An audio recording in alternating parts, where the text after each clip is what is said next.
Kan? Namamu siapa? Namamu siapa? Fuad. Sini turun. Turun kamu Fuad. Benar. Dapat Pak? Dapat ya? Iya. Ada. Sebentar, mohon maaf ya bapak-bapak, Iya, ibu Pak, ya. Ini pelaku. Ini pelaku pembunuhan. Dini hari sekitar pukul 2, Sabtu tanggal 21 Maret 2026, tepatnya beberapa jam menjelang sholat Idul Fitri, Putri, salah satu warga Bambu Apus, Cipayung, Jakarta Timur, mengangkat sebuah panggilan telepon dari staf kantornya di SPPG, singkatan dari Satuan Pelayanan Pemenuhan Gizi, yang merupakan salah satu program pemerintahan di era Pak Prabowo. Anggi dikontrakan gak? Kok dibangunin gak bangun-bangun? Ditelepon berkali-kali gak diangkat-angkat? Apa masih tidur? Coba tolong liatin, bangunin Gi kakak kamu. Setelah menutup telepon tersebut, Putri bergegas memberitahu ibunya. Mereka bergantian mencoba menelpon nomor Anggi, tapi juga sama tidak direspon. Berhubung jarak kediaman mereka dengan kontrakan Anggi cukup dekat, maka dari inilah sekitar pukul 3, ibu beserta adik paling bontot yang bernama Aji bergegas mendatangi kediaman Anggi di Gang Daman 1, Bambu Apus, Cipayung, Jakarta Timur. Setibanya di lokasi, dari luar kontrakan terlihat gelap. Lampu yang biasanya menyala nampak padam. Mereka berdua lantas mengetuk pintu berulang kali sembari memanggil-manggil nama Anggi. Gi, Anggi buka pintunya nak. Aji mendekat ke arah jendela kontrakan, mencoba mengintip dari luar dengan pencahayaan yang amat minim. Meski samar-samar, Aji melihat tubuh kakaknya terbaring di atas lantai dengan posisi yang amat janggal. Itu Kak Anggi, Bu. Melihat pemandangan tadi, Aji bergegas membuka paksa jendela kontrakan kakaknya. Setelah berhasil terbuka, Aji dan ibunya langsung masuk lewat jendela menghidupkan lampu. Begitu cahaya lampu menerangi seisi ruangan, mereka berdua syok melihat tubuh Anggi yang tak hanya terbaring di atas lantai, tetapi juga berlumuran cairan merah kering dengan kondisi leher tersayat. Mereka berdua sontak keluar mencari pertolongan warga. Dengan cepat warga sekitar yang mendengar teriakan mereka berdatangan satu persatu menanyakan apa yang sebenarnya terjadi. Setelah diberitahu, mereka melapor ke Nurgianto, yakni ketua RT setempat. Ya kebetulan malam itu kan malam takbiran ya. Kejadian persis saya juga kurang tahu pasti, cuma saya dibangunkan oleh putri saya jam 3:30. Setengah 4 pagi. Nah, ada teriakan warga minta tolong, akhirnya saya bangun lihat ke lokasi, ternyata ada kejadian. Mendapati laporan ada warganya yang meninggal, sekitar pukul 3:30 pagi, Nurgianto bergegas menuju ke TKP dan sesampainya di lokasi, dia melihat sebentar kondisi korban dari luar pintu, lalu menyuruh salah satu warganya untuk mengantarkan dia ke Polsek Cipayung, serta meminta warga lain menjaga lokasi supaya TKP terhindar dari sentuhan tangan. Ada kejadian, nah, saya bangunkan warga untuk menjaga lokasi supaya jangan ada orang lain masuk. Kontrakan cuma satu kamar ya, cuma begitu aja. Jadi kelihatan begitu pintu dibuka udah ngeledak situ, maka saya nggak berani masuk karena yang masuk Aji anaknya itu dan ibunya. Usai melaporkan kasus kematian Anggi ke pihak berwenang, sekitar pukul 4:30 pagi, petugas Polsek Cipayung bersama dengan tim Inafis datang ke lokasi melakukan evakuasi sekaligus olah TKP.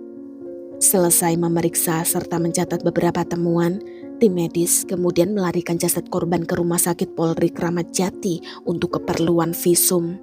Sedangkan beberapa polisi yang masih berada di lokasi berusaha mengumpulkan barang bukti dan keterangan para saksi. Sehingga dari upaya itulah mereka berhasil menemukan beberapa barang bukti, berupa pisau stainless steel ditemukan berada di rak sepatu, lalu rekaman CCTV, juga kesaksian salah satu tetangga menyebut nama terduga pelaku, yakni sosok yang terekam oleh CCTV terakhir keluar dari kontrakan Anggi dalam keadaan panik sambil lari terbirit-birit menenteng gulungan karpet. Melalui rekaman CCTV tersebut, juga ada beberapa keanehan yang merekam gelagat terduga pelaku. Di antaranya adalah baju terduga pelaku yang berbeda saat masuk ke kontrakan dan keluar dari kontrakan Anggi. Kemudian dari beberapa hari sebelumnya, terduga pelaku juga sering terlihat mondar-mandir di area TKP, seolah-olah memantau situasi kontrakan korban. Siapa sebenarnya dia? Mengapa dia terlihat mencurigakan terekam berada di lokasi kejadian kontrakan Anggi? Benarkah dia pelakunya?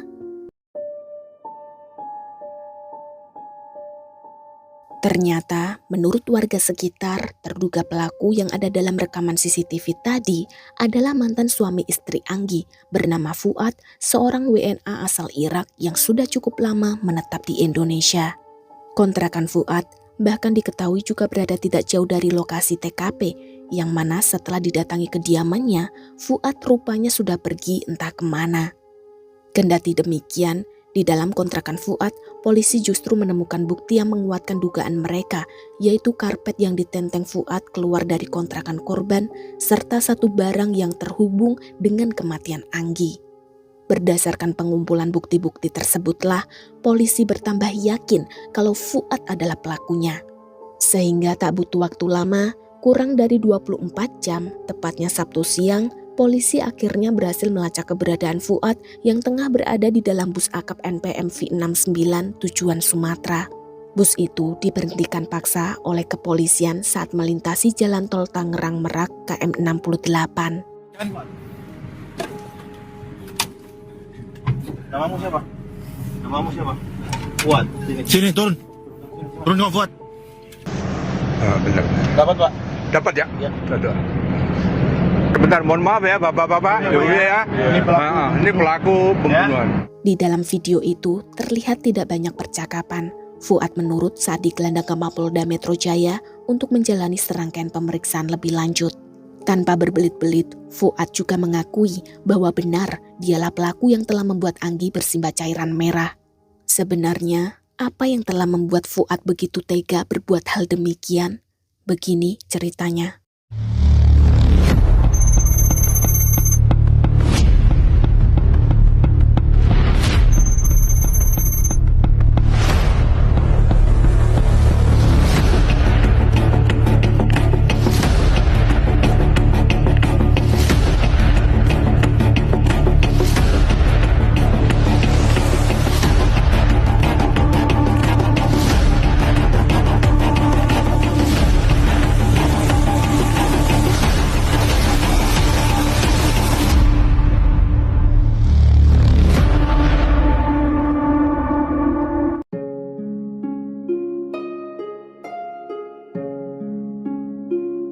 Dewinta Anggari atau akrab disapa Anggi, wanita berusia 37 tahun ini merupakan cucu dari almarhumah Empok Nori, yakni seorang komedian legendaris yang dulu kerap terlibat lenong Betawi serta mengisi acara-acara komedi di berbagai stasiun televisi nasional Indonesia.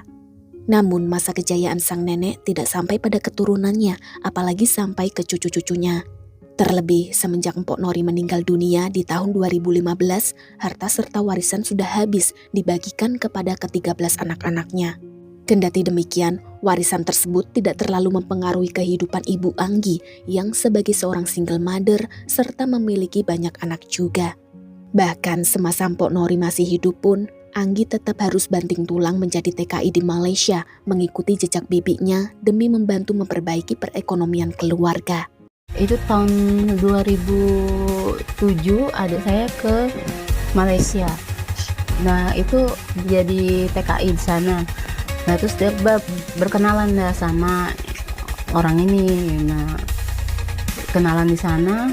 Terus udah hampir 4 tahun kerja, pulang dah ke Indonesia. Nggak taunya lelaki ini nyusul akhirnya ngelamar adik saya gitu. Singkat cerita, pada tahun 2007, Anggi diterima bekerja di salah satu toko yang ada di pusat perbelanjaan Bukit Bintang, berlokasi di Jalan Bukit Bintang, Kuala Lumpur, Malaysia. Di sana, Anggi bisa beradaptasi dengan cepat. Jadi tidak heran, Anggi pun perlahan mempunyai banyak teman serta kenalan, salah satunya adalah Fuad, seorang capster di Salon Rotana yang rukonya juga ada di Bukit Bintang, lantai 5, nomor 136. Perlu diketahui, sebelumnya Fuad ini pernah menikah dengan wanita pribumi serta memiliki 1 orang anak. Akan tetapi hubungan mereka berdua tidak berjalan lama. Pada akhirnya Fuad dan sang istri memutuskan berpisah baik-baik dengan hak asuh anak yang jatuh kepada pihak wanita. Meskipun begitu, Fuad masih diperbolehkan bertemu atau mengajak anaknya pergi bermain. Terkadang, Fuad juga bahkan meluangkan waktu menengok anak semata wayangnya yang berada di rumah mantan istri. Kembali lagi ke situasi saat Anggi mengenal Fuad di Malaysia, hubungan keduanya lama-kelamaan semakin intens, yang mana masing-masing dari mereka saling menaruh perasaan satu sama lain. Entah dimulai dari sejak kapan hubungan pacaran mereka berdua. Yang jelas, Fuad sering mengajak Anggi hangout bareng setelah pulang kerja, seperti makan bersama, menonton ke bioskop, atau sekedar jalan-jalan keliling Bukit Bintang dan pergi ke tempat wisata-wisata Malaysia lainnya. Aktivitas itu rutin dilakukan oleh mereka setiap kali sama-sama memiliki waktu luang. Tahun demi tahun berlalu, tak terasa 4 tahun sudah Anggi menjadi TKI di Malaysia. Tidak diketahui pasti alasan apa yang membuat Anggi memutuskan pulang kampung ke Indonesia. Begitu pula dengan hubungan Anggi dan Fuad. Setelah pulang, apakah hubungan keduanya masih berlanjut atau sempat putus? Well, hanya mereka berdua saja yang tahu. Yang pasti, setelah bertahun-tahun ditinggal pulang kampung ke Indonesia, Fuad nekat menyusul Anggi demi bisa bersama kembali seperti dulu kala. Agar bisa bertahan hidup di Indonesia, Fuad bahkan membuka usaha toko gaharu dan parfum di Jakarta Timur supaya dekat dengan kediaman Anggi yang berada di Bambu Apus Cipayung. Melihat keseriusan Fuad yang rela menyusul ke Indonesia, Anggi beserta keluarga besarnya perlahan menerima kehadiran pria itu di kehidupan mereka. Sampai kemudian pada bulan November tahun 2019, Fuad dan Anggi memutuskan menikah siri yang menggelar pesta pernikahan kecil-kecilan hanya untuk keluarga besar beserta teman-teman dekat Anggi.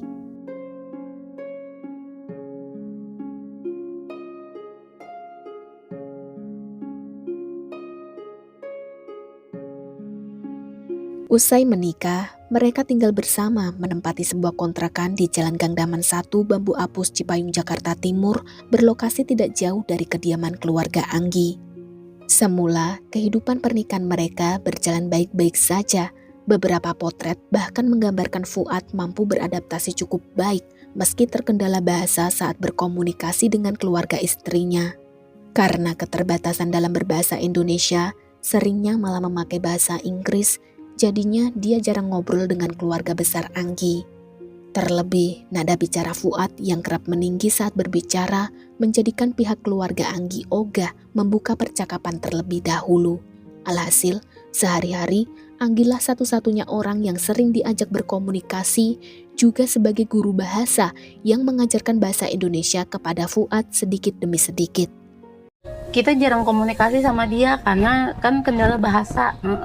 Jadi mau komunikasi, kadang kalau ngobrol aja nadanya tinggi, jadi kita nggak tahu dia lagi marah apa lagi gitu. Emang apa logatnya bahasa Sunda emang agak-agak tinggi, jadi ngobrol sama kita kalau nggak nadanya agak tinggi ya kita juga males nanggepinnya karena kita juga nggak ngerti bahasanya dia. Seiring bergulirnya waktu, usia pernikahan mereka sudah memasuki tahun ke-6. Selama waktu itu, diketahui Anggi sudah mengalami keluruhan hingga 3 kali. Pertama, saat usia kandungan 3 bulan, lalu terjadi lagi ketika usia kandungan 6 bulan, dan yang terakhir, Anggi keluruhan pada usia kandungan 8 bulan. Kemungkinan beberapa faktor yang membuatnya mengalami hal demikian adalah karena kecapean, rasa sakit hati, dan kabarnya juga sering mengalami KDRT. Usut punya usut, menurut keterangan dari salah satu anggota keluarganya, Anggi ini pernah mergokin Fuad membawa cewek lain ke dalam kontrakan. Tak hanya sekali 2 kali, Fuad bahkan kerap main dengan selingkuhannya tanpa sepengetahuan istrinya. Padahal selama menjalani pernikahan, Anggi tipikal istri yang tidak hanya mengandalkan duit suami.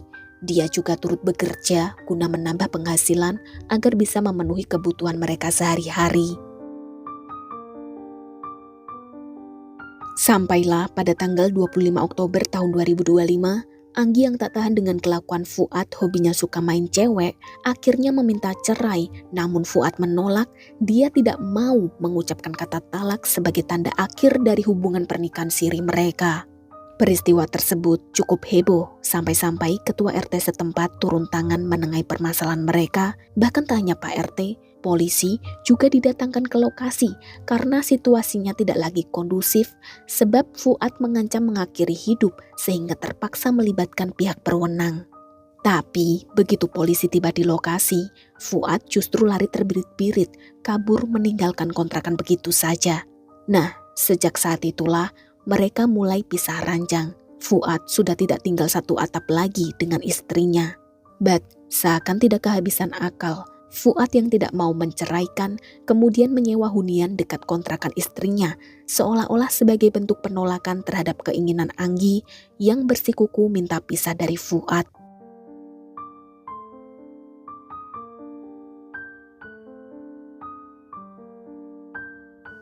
Bulan demi bulan berlalu, hubungan antara Anggi dan Fuad masih begitu-begitu saja. Anggi masih ngotot minta cerai, namun Fuad juga tetap kukuh berusaha mempertahankan hubungan mereka. Tak jarang, Fuad datang memohon serta membujuk Anggi supaya kembali rujuk dan tinggal bersama lagi. Seperti yang terjadi pada malam Nifsu Sya'ban, tepatnya hari Senin tanggal 2 Februari 2026. Percekcokan kembali terjadi tatkala Fuad bertandang ke kontrakan Anggi. Cukup lama keduanya berdebat mempermasalahkan kejelasan status hubungan mereka. Di satu sisi, Anggi ngotot minta cerai, sedangkan di sisi lain, Fuad emosi mendengarkan permintaan Anggi yang selalu sama maunya pisah, padahal dia masih berharap banget mereka bisa kembali seperti dulu kala. Fuad yang lama-kelamaan tidak mampu menahan emosi, akhirnya meledak juga. Spontan, dia menuruti kemauan Anggi. Dengan bernada tinggi, keluar sudah kata-kata talak dari mulut Fuad. Detik itu juga, Anggi pun menganggap hubungan mereka benar-benar berakhir. Mereka bukan lagi sepasang suami istri siri, akan tetapi keputusan tersebut semu belaka. Fuad menganggap keputusannya tidak sah sebab diucapkan dalam keadaan emosi, sehingga dia beranggapan hubungan mereka belum resmi bercerai. Kendati demikian, Anggi tegas mengusirnya dari kontrakan, dan setelah diusir, Fuad tentu tidak tinggal diam. Sesekali, dia masih suka memantau gerak-gerik Anggi.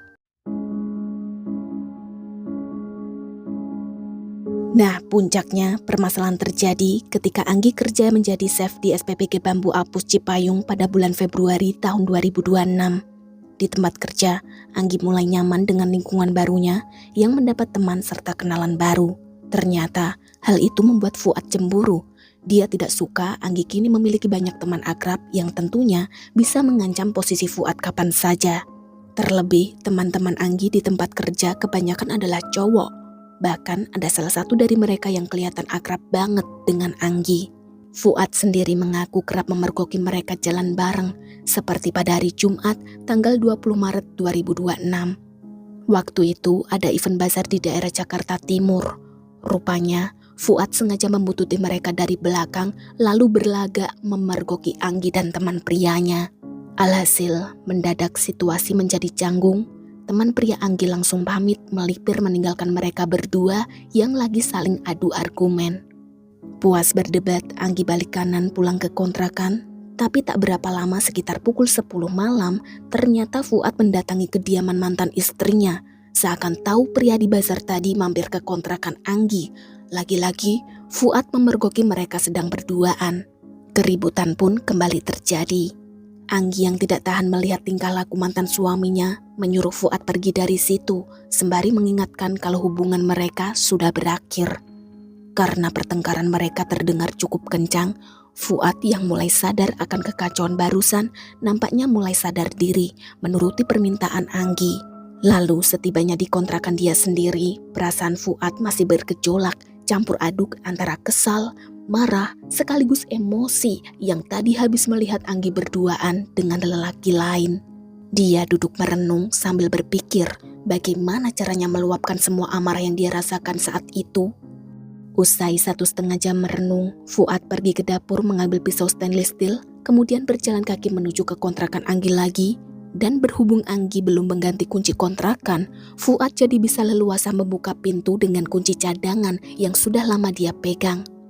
Begitu berhasil masuk, Anggi tentu kaget. Mereka cekcok lagi sampailah keributan terjadi berlanjut menjadi pertengkaran fisik. Mereka lalu bergumul, kemudian Fuad yang badannya jauh lebih kekar sukses melingkarkan kedua telapak tangan ke arah leher, sedangkan Anggi yang memberontak berusaha melepaskan diri kalah tenaga sebab Fuad gercep ganti posisi dan gantian memiting dari belakang. Karena Anggi terus melawan, Fuad yang kepalang emosi langsung meraih sajam dari sakunya lalu ditorehkan ke arah leher hingga keluarlah cairan merah yang menyebabkan korban tewas seketika.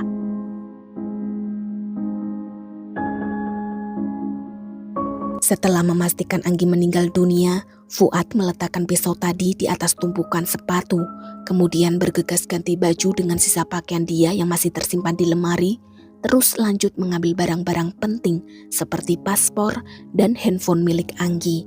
Dia sengaja mengambil ponsel untuk mencari tahu lebih dalam tentang hubungan perselingkuhan mantan istrinya dengan pria yang ditemuinya tadi di bazar maupun di kontrakan Anggi sesaat sebelum kejadian. Berikutnya, Fuad yang panik serta takut buru-buru keluar kontrakan sambil menenteng gulungan karpet yang diambil tanpa sadar dan sampai di kediamannya, Fuad berkemas lalu pergi ke arah Bogor. Saat masa pelarian ini, Fuad sempat berniat ingin menghubungi kedutaan Irak untuk meminta bantuan agar dipulangkan ke sana dengan dalih sedang ada masalah, tapi niat itu diurungkan karena bingung mau pakai alasan apa biar bisa balik tanpa dicurigai staf kedutaan. Mentok tidak tahu harus berbuat apa, Fuad melanjutkan pelariannya ke arah Sukabumi. Di kota inilah pria ini hampir mengakhiri hidupnya, namun tidak jadi dan meneruskan pelariannya ke arah Sumatera dengan tujuan akhir pulang ke negara asal yaitu Irak.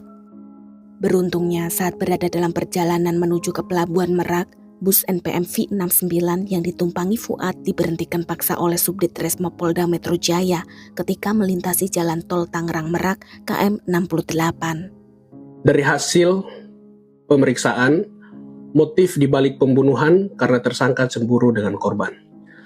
Tersangka merupakan suami siri korban, beberapa kali memergoki korban sedang menjalin hubungan dengan pria lain. Hingga akhirnya terjadi keributan dan perkelahian antara tersangka dan korban yang menyebabkan korban tewas dengan luka senjata tajam di bagian leher. Kini, atas perbuatannya, Fuad dijerat pasal 458, subsidiar pasal 468 KUHP, yaitu tentang pembunuhan dengan ancaman pidana hingga 15 tahun penjara. Sementara untuk jenazah korban sendiri telah dikebumikan di satu liang lahat dengan ayahnya karena keterbatasan lahan pemakaman yang juga dekat dengan makam neneknya Empok Nori berada di TPU Pondok Ranggon pada hari Sabtu sore tanggal 21 Maret 2026. Well, demikianlah kasus yang menimpa cucu Empok Nori, seorang seniman legendaris Indonesia yang belakangan viral dibahas di mana-mana.